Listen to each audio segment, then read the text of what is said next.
Now, the Roma Wine Company of Fresno, California presents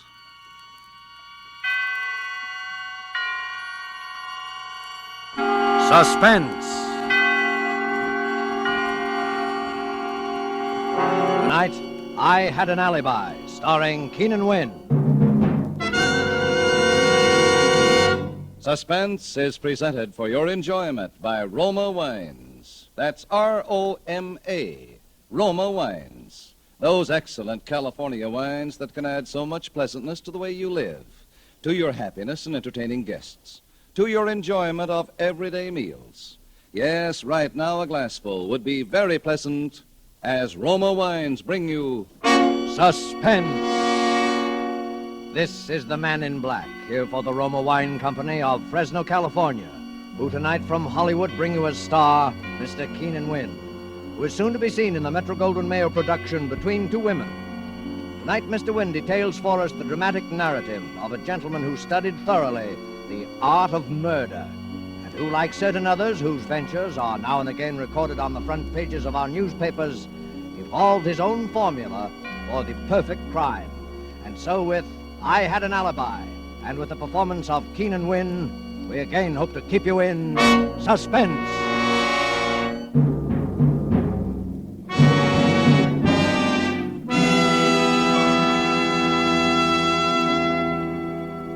Miss Lamson? Yes? Come in, come in. Sit down. Ever take dictation for a writer before? No. Well, that's okay. I've never written a novel before that I finished. I hope you don't mind working in a place like this. I don't mind working anywhere that I'm paid to work. Oh, don't let that worry you. I came into quite a piece of change not long ago. Maybe you heard about it. Yes? Well, you're not exactly the talkative type, are you? I didn't think you'd have much time for talking, Mr. Eichner. Yeah, I checked. 11 days to make my deadline. Ready to start? Yes? Title: I Had an Alibi by Joseph Eichner. Oh, by the way, this will all be in the first person. Yes?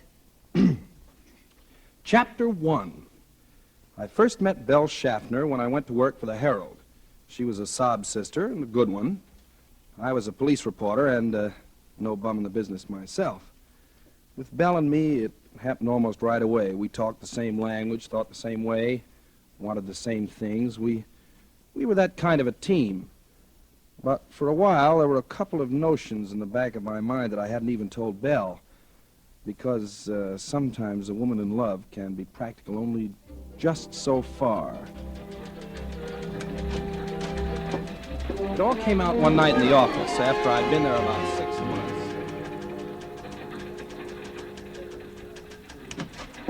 Hello, handsome. Hi, Sugar Puss. Busy? Uh-uh. Can I see? Why not? Dimly through the gray curtain of fog, Alice saw the phantom figure. It was closer now. She tried to scream, but her throat... Is Alice still having trouble with her throat? She's been trying to scream for 2 weeks now. Look, I know. There's the reason right there. City desk, Eichner. Yeah. Uh-huh. Yeah. What's the address again? Okay, I'll go right down. Well, what did I tell you? President want to see you? Some guy carved up his wife. If I have to cover one more family brawl ends fatally for this sheet... Well, what's the matter? You like to write about murders, and here they pay you for it. Well, not the kind of money I want, they don't. Have you any idea what they pay a guy like James M. Cain? A James M. Cain girl never has any trouble screaming when she wants to. Now, you listen, Joe. You'll never write a decent book until you get down to something you know about. Well, this stuff sells, doesn't it? Agatha Christie sells. Leslie Charteris sells. Yeah, but that's not your racket, Joe. You've seen plenty of the real thing. Write about that. Stick to your trade. Oh, yeah? Well, look what it's got me. You just can't be a writer and a newspaper reporter at the same time, Belle, that's all. All right, quit. On what, relief? Well, darling, it isn't leap year, but I'll always support you. Oh, I can't even live on my own salary. How are we going to both live on yours? Oh, listen, Belle, You know how I am about you. Oh, a girl always thinks she has ways of knowing. I've given you plenty of ways of knowing. But before we do anything like that, we've got to have money. Lots of money. We're that kind of people. And there are ways. Like what? Well, like marriage, for instance. Oh, you're going to marry the boss's daughter, huh? Well, why not? If the boss has left her $1 million and she has a bad cough. Well, I don't have $1 million, but... All right, you think I'm kidding. But they exist. You read about them in the papers all the time. That's right, you do. Well, what's that? Just a picture of a girl. And what about her? I'm supposed to go out and interview her tonight. It's a very, very sad story. Yeah? Uh-huh. She's got not $1 million, but 5. And she's an orphan. And she's got something the matter with her heart. So they only give her 6 months to live. And she's just come out here to spend her last days in the glorious sunshine of California. It's a very sad story. Yeah. You want the assignment, Romeo? It's yours. Oh, say, loan me a couple of dollars, will you, Belle? What? Poker? Oh, no. Flowers.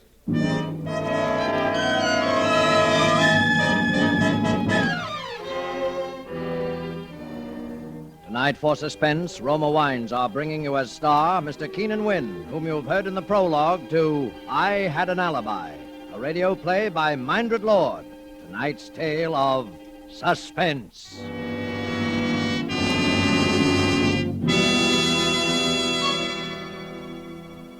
This is Truman Bradley for Roma Wines.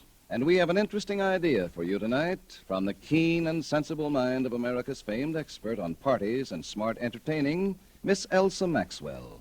And we quote, Serving a nice table wine when friends come to dinner or with everyday meals is one of the smartest, most sensible, and truly moderate pleasures of which I know, and one which any family can regularly enjoy, since the cost of delicious Roma Burgundy is very little. Just serve your Roma Burgundy well cooled. Enjoy it with any food, and don't worry about special glasses. Any glasses available are perfectly correct. The goodness of the wine, the added enjoyment of your food, these are the things that count. Miss Maxwell expresses perfectly what we of Roma believe. In Roma, California Burgundy, and all Roma wines, you enjoy the glorious color, aroma, and flavor of superb, sun-ripe grapes.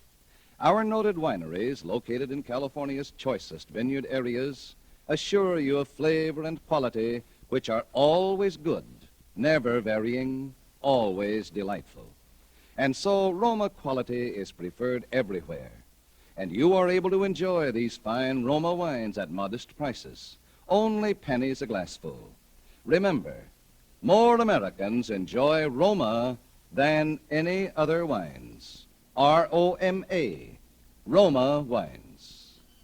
And now it is with pleasure that we bring back to our soundstage our star, Mr. Keenan Wynn, who, as one Joe Eichner, prepares to continue dictation on his first and only novel, I Had an Alibi, a tale well calculated to keep you in suspense.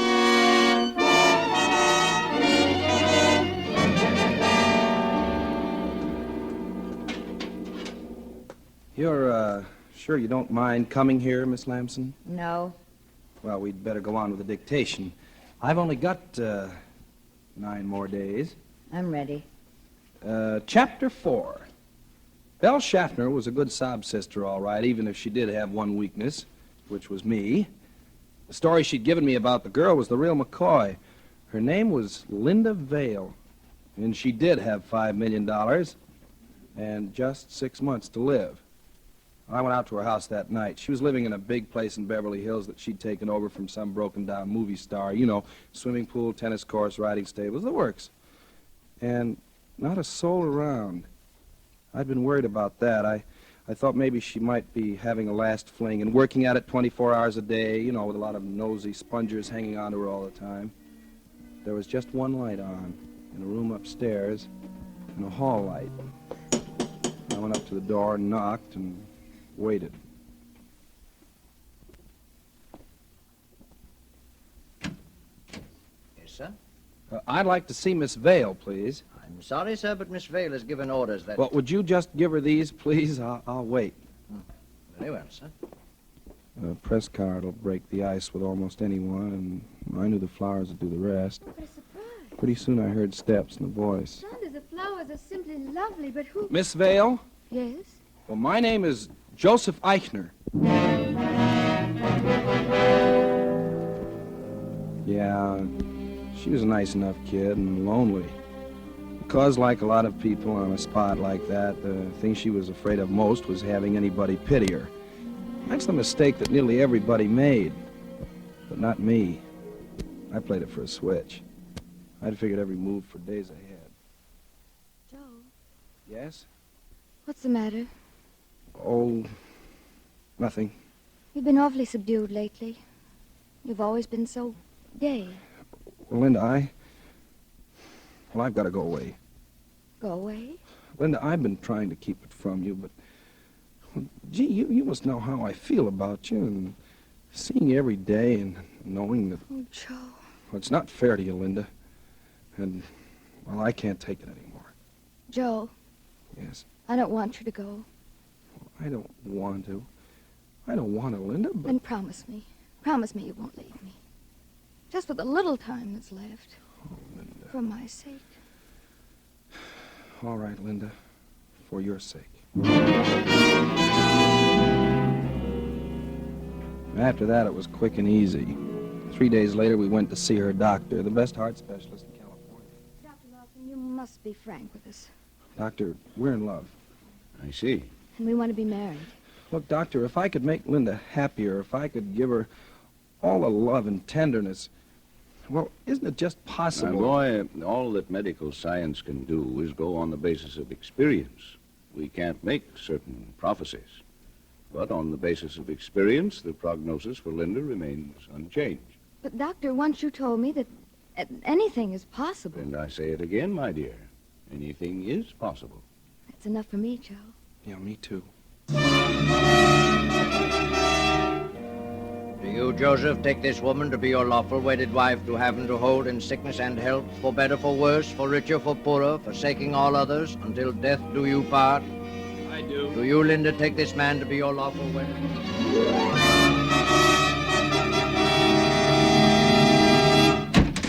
Hello, baby. Oh, hello, Romeo. Oh, now, Belle, lay off, will you? I'm sorry. I'm just nervous, I guess. Was anything wrong? Well, that ex-husband of mine is loose again. Well, what of it? What of it? You remember the song and dance he led me the last time, don't you? All right, so he gets rough, you just haven't committed again, that's all? Yeah. Yeah, I suppose so. Belle. No, please. I don't feel like... Well, what's the matter? Well, what do you think? Oh, now, Belle, you know I come around here as often as I can. Sure. Sometimes as often as twice a week. Well, I see you other places. Anyway, I can't help it. And then when I do come, well, gee, you might at least... All right. Skip it. How's the writing coming along? Oh, I don't know. I just can't seem to get started. So you're not even getting that done. Well, how can I get down to work when all I'm thinking about is... Joe, how long is this going to go on? Well, how do I know? It's bound to happen soon. That's what you said a year ago. A year ago. But, Belle, it's all set. She made out the will in my name and everything. All we have to do is wait. Just wait for the heart of hers to quit, that's all. Well, I'm tired of waiting. Now, what do you think of that? Well, what else can we do? You mean what else can I do? There are a few guys around loose with $5 million too, you know. Oh, now, Belle. Oh, for all we know, she's liable to live to be 100. Now, that's impossible. A doctor said... Yes, that- and doctors have been wrong.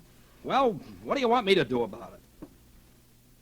Well, you think you're a mystery writer. What do you mean by that? I mean, if you're supposed to be able to think up mysteries, start thinking one up. Oh. And don't think about it too long either. Say, Belle. I mean it, Joe, Okay. because I'm not going to wait like this forever. Okay.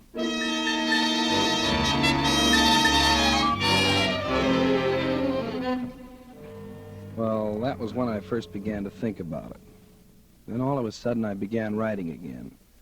Linda was a little surprised, but I kept right at it, and every so often I'd show her what I'd done.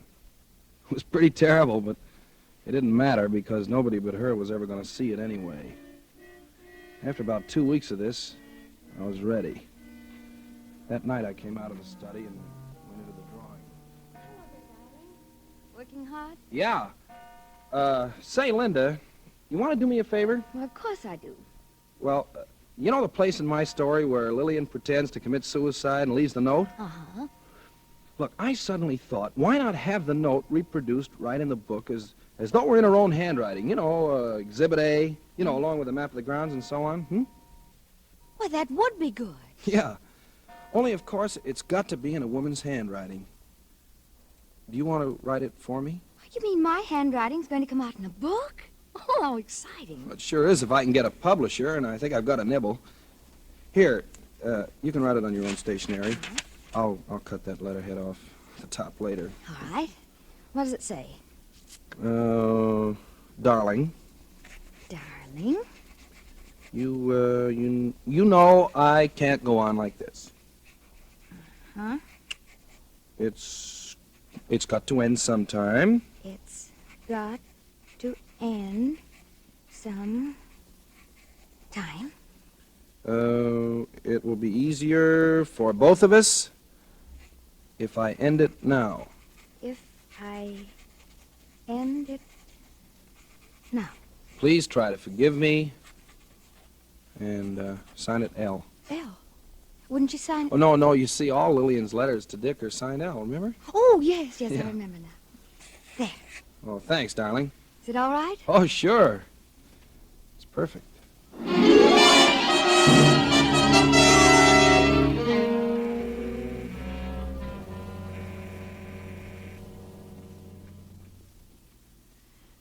Hello?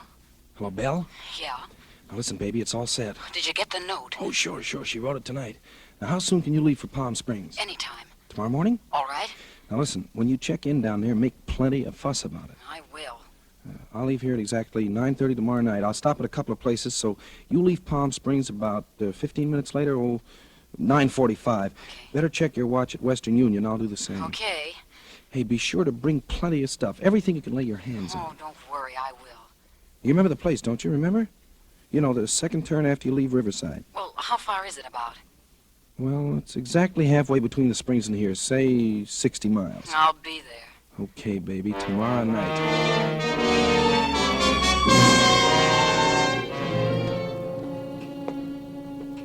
What time is it, Linda? Oh, it's just about 9:30. Well, I guess I'd better be going. Gee, darling, I hate to have to leave you this way on such short notice. It's all right, dear. I'll be going to sleep in a few minutes anyway. You know, I don't know why this guy has to see me in such a rush, in Palm Springs of all places. But if he wants to publish my book, Of course, you have to go. well, I'll be back tomorrow afternoon, maybe even earlier. You won't worry, will you? No, I won't. Doors onto the terrace locked? Yep. Yeah, they're all right. You know, I know how nervous you are sometimes when I'm away for the evening. I think you're the one that's nervous. Yeah, maybe I am at that. Well, good night, darling. Good night, Joe. Oh, Saunders.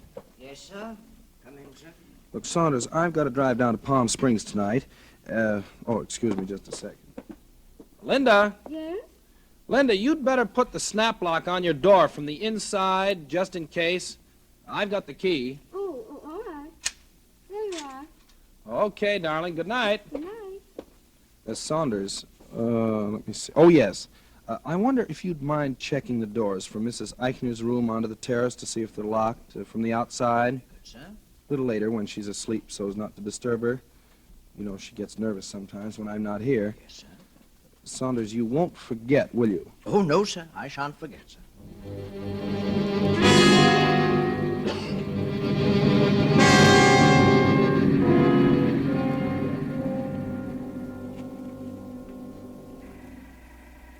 5 gallons. Yes, sir. Say, that ought to get me to Palm Springs. Oh, should easy. By the way, have you got a road map for Palm Springs? I think I got one inside here. Oh, thanks. Say, I don't suppose you'd cash a small check, would you? I missed the bank today. Well, the boss might, but he ain't here. Well, I got identification, plenty of it. See, Joseph Eichner, license, Social Security card. Joseph Eichner. Yes, I see, son, I see. But unless the boss was here, I wouldn't cash a check for Henry Morgenthau.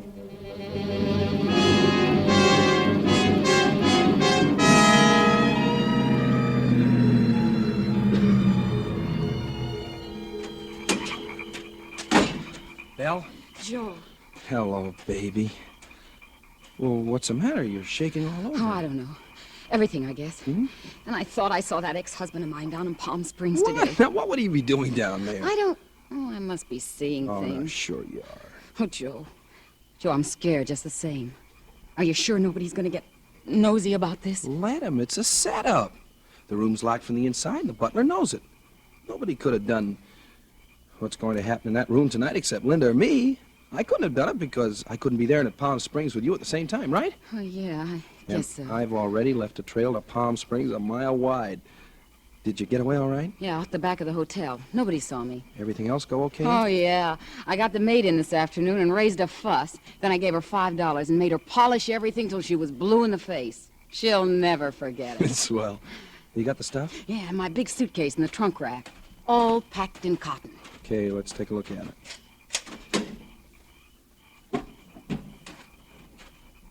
Here you are. Look at this. Glasses, water pitcher, ashtrays, and look at this. I even got doorknobs. I unscrewed them with a nail file. Hey, what do you know? Here's the one to the bathroom. And this little one's from the medicine cabinet. And this one's the inside of the front door. Okay, I'll just put my fingerprints on them and you pack them back in cotton. Say, you're sure you can get this stuff back into your room all right? Oh, sure. You better hurry then. Yeah, I know. There. With my fingerprints on that doorknob, just let anybody try to prove I wasn't with you in Palm Springs tonight. Oh, I told you that when you got down to something real, you'd hit the jackpot. Remember? Yeah, and you know what this pot is worth, don't you? $5 million.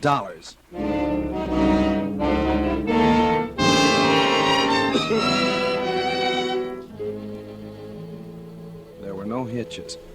I got back to town a little before 2. I drove the car into a little side road about a half mile up the canyon and walked back. I didn't meet anybody, and the places I passed were all dark. So was mine. I slipped through a hole of the hedge and crossed the lawn and went up onto the terrace. I checked to see if I had the suicide note in my pocket, and then I pulled on a pair of gloves and opened the terrace door with my key and went inside. The gun was in my overcoat pocket. It was hers. I had the flashlight in my hand. I went over to the bedside and I flashed it on just for a second. She was lying on her side, turned away from me.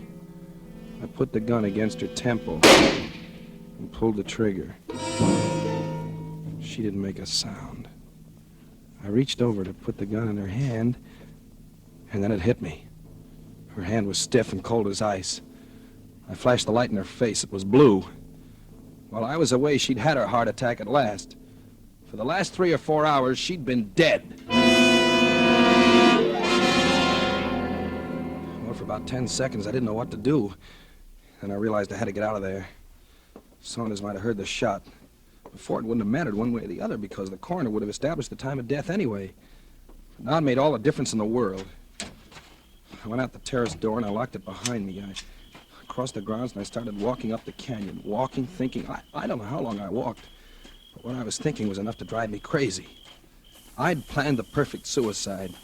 I'd planned it so nobody could have fired that shot but Linda or me, and I had a perfect alibi. But now it had to be me that shot her, because any fool of a doctor could tell she'd been dead when that shot was fired. And then it came to me. What was the difference? Let the Palm Springs alibi go. Let them think the shooting was an accident. Let them think anything they wanted to. I had the money. And what can you do to a man for shooting a dead body?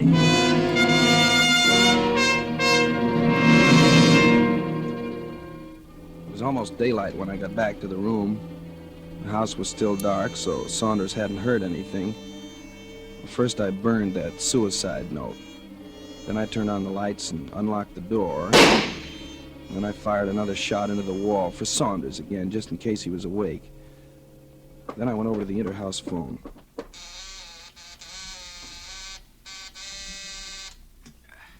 Hello? Saunders? Oh, yes, Yes, sir. Saunders, there's been an accident. You better call the police.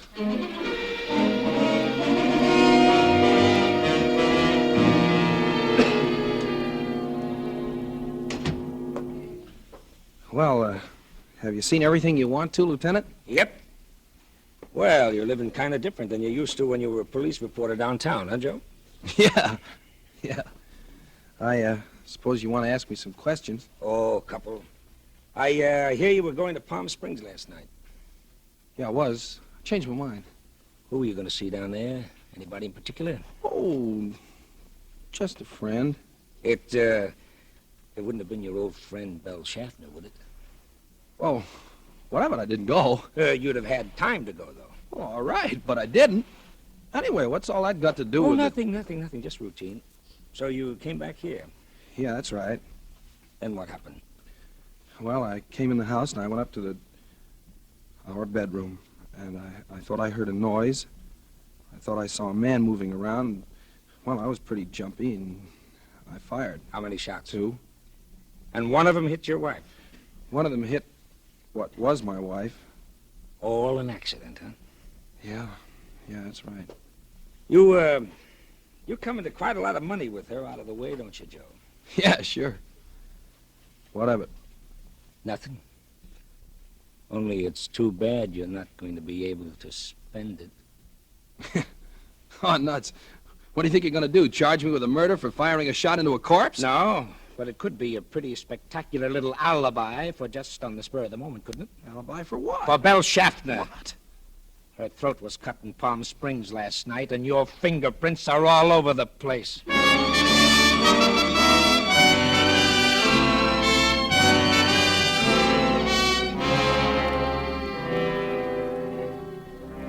It was her ex-husband who killed her, of course. But what's the difference now? Bella was right about one thing, though. You can't write a decent story unless it's something real. I know. The end. Well, Miss Lamson, we made it. Just. Yes, Do you believe it? yes. Gee, that's funny. Nobody else did. The judge, the jury, not even my own lawyer. Maybe they believed what I believe. You ought to die for it anyway. Yeah, check. I got a date for that right now. Right, Warden? You ready, Eichner? Yeah, let's go.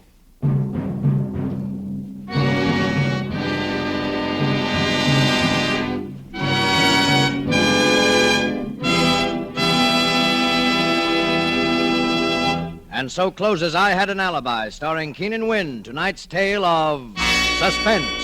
Suspense is produced, edited, and directed by William Spear. The other day, Elsa Maxwell told us about a friend who had lived many years in wine-loving countries around the world. I gave him some of our delicious Roma, California Burgundy at dinner, and he confessed to me that he thought it every bit as enjoyable as any he had ever had. So I say, you people who do not regularly serve Roma wine are missing one of the most delightful treats daily living can offer. It's so good, so smart, and yet so very simple. Take Miss Maxwell's advice. Enjoy Roma wine regularly. It's always good, unvaryingly fine in flavor and quality, and only pennies a glass. Remember, more Americans enjoy Roma than any other wines. Roma, R-O-M-A, Roma wines. Next Thursday, same time, Miss Nancy Kelly will be your star of Suspense. Presented by Roma Wines, R-O-M-A, made in California for enjoyment throughout the world. This is CBS, the Columbia Broadcasting System.